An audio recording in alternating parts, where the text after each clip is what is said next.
Um, so basically, I'm in New York right now, and this is my second time doing a video like this. Cool. Um, and I, I lost my voice a few days ago, but yeah, it's my first time in New York, and basically, I I was really sick. I got really sick last night. I'm not even gonna lie. I got really fucked up last night. I shouldn't even gotten that fucked up,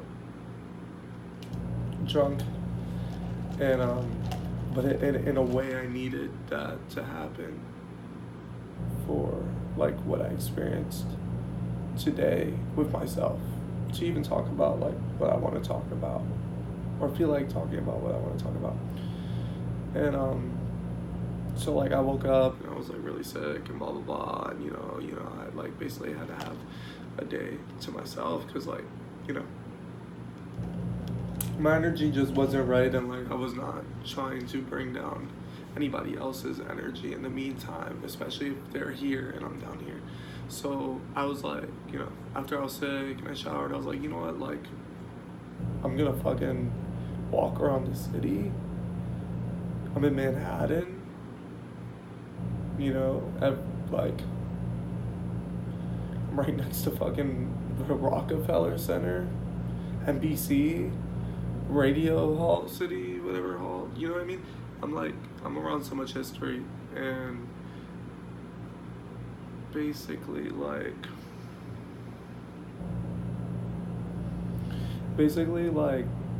I just walked around the city and I had time to myself, and I ate, and it's just people watching and looking and observing and seeing and basking in the world and not being so consumed in all this other extra stuff that we're consumed with in our everyday life that kind of bogs us down, and sometimes we don't realize how much it's bringing us down because we get so concerned with focusing on our jobs and working all the time and making a living and all this stuff, and basically the whole thing that I want to say, obviously I'm going to expand upon it, but basically is you matter the most, your health matters the most, your well-being matters the most.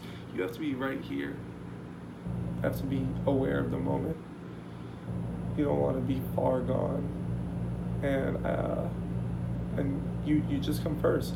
And I think it's very, very important to have that me time every week, multiple times. Set out some time for yourself. It's not always work and then hang out with all my friends and then do this and do that and blah blah blah. That's a lot of transferring of energies. That's a lot of stuff going on. Sometimes you just really need that time to yourself, per se. And people usually feel humbled by like material things or super expensive things or just like crazy shit, but me just seeing these buildings and stuff, like look at this shit.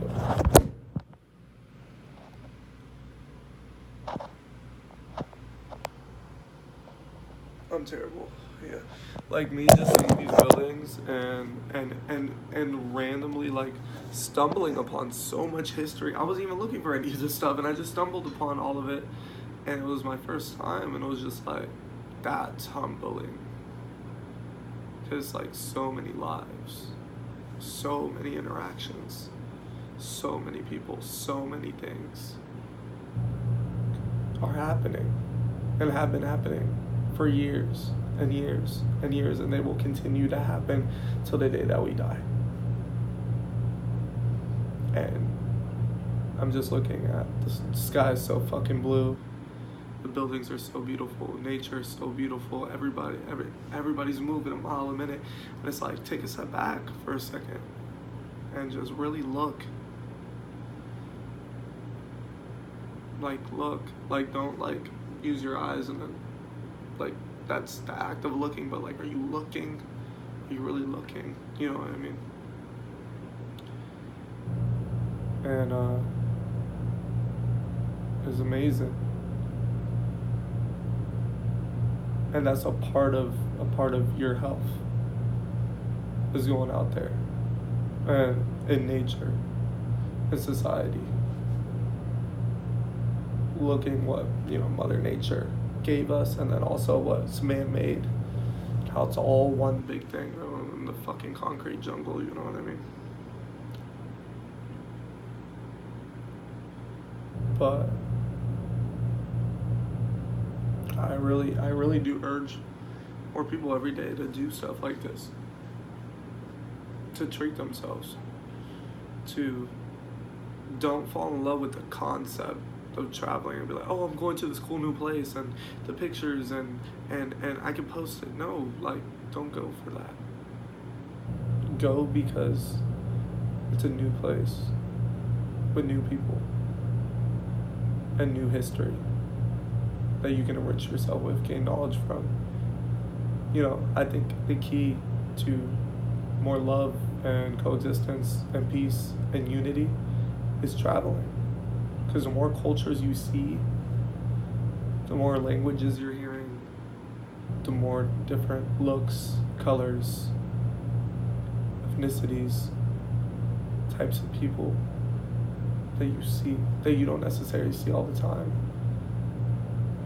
is, for me, I don't know how it can make somebody want to divide. I don't know how it makes people want to divide and be racist and all this shit. It makes me want to bring everybody together, because like we're all beautiful in our own way, and we all have our own journey, and we're all doing our own thing, but we're all the human race at the end of the day, and we're all trying to make a living for ourselves. And all I can really say is that with all this shit, it's like, just do what makes you happy. Like, do what makes you happy. Like, what really makes you happy, like near. You know what I mean? You come first. You always come first.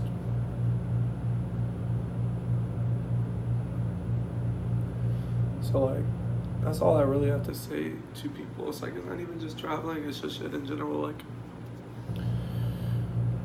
take more time out for yourself. Whatever it is, however you can do it. We work a lot, you know what I mean? Most of the people I know are working, 6-7 days a week, 5-7 days a week, on top of whatever else they have to deal with. And that shit's rough, and you get stuck in it. And you just get wired, and it becomes a cycle, and you just become your tunnel vision. You're like, you're just seeing like this. You're just seeing like this when there's all of this all around us, and you're just seeing like this. Imagine living life like that for the rest of your life, where you're just seeing this when there's all of this. So as I'm saying, take some time. Even if you work those 5-7 days a week like I do, find 10, 15, 20, 30, an hour if you can. Even more than that if you can't do it, to do something for yourself. Go out to eat with yourself. Take a walk, sit out on a bench, write in nature, be with nature. Go swim, meditate, read a book, make music, do stuff that feeds the soul. You know what I mean? And that's why I love art, that's why I do art. You know what I mean? Because it feeds the soul. And for me, art is anything that moves you. If you want to feed your soul, do something that moves you. Do things every day that move you. Everything that you do, there are things in your life that are out of your control for right now. If you can't do anything about it, just understand it's a part of your process. But the stuff that is in your control, make those things very, very precise and for you, so they benefit you to the T. So you can be your healthiest and your fullest and your most loving and your most positive and your most amazing. And like, that's really all. Like, this one wasn't really as this one was kind of messy, but that's really it. That's all.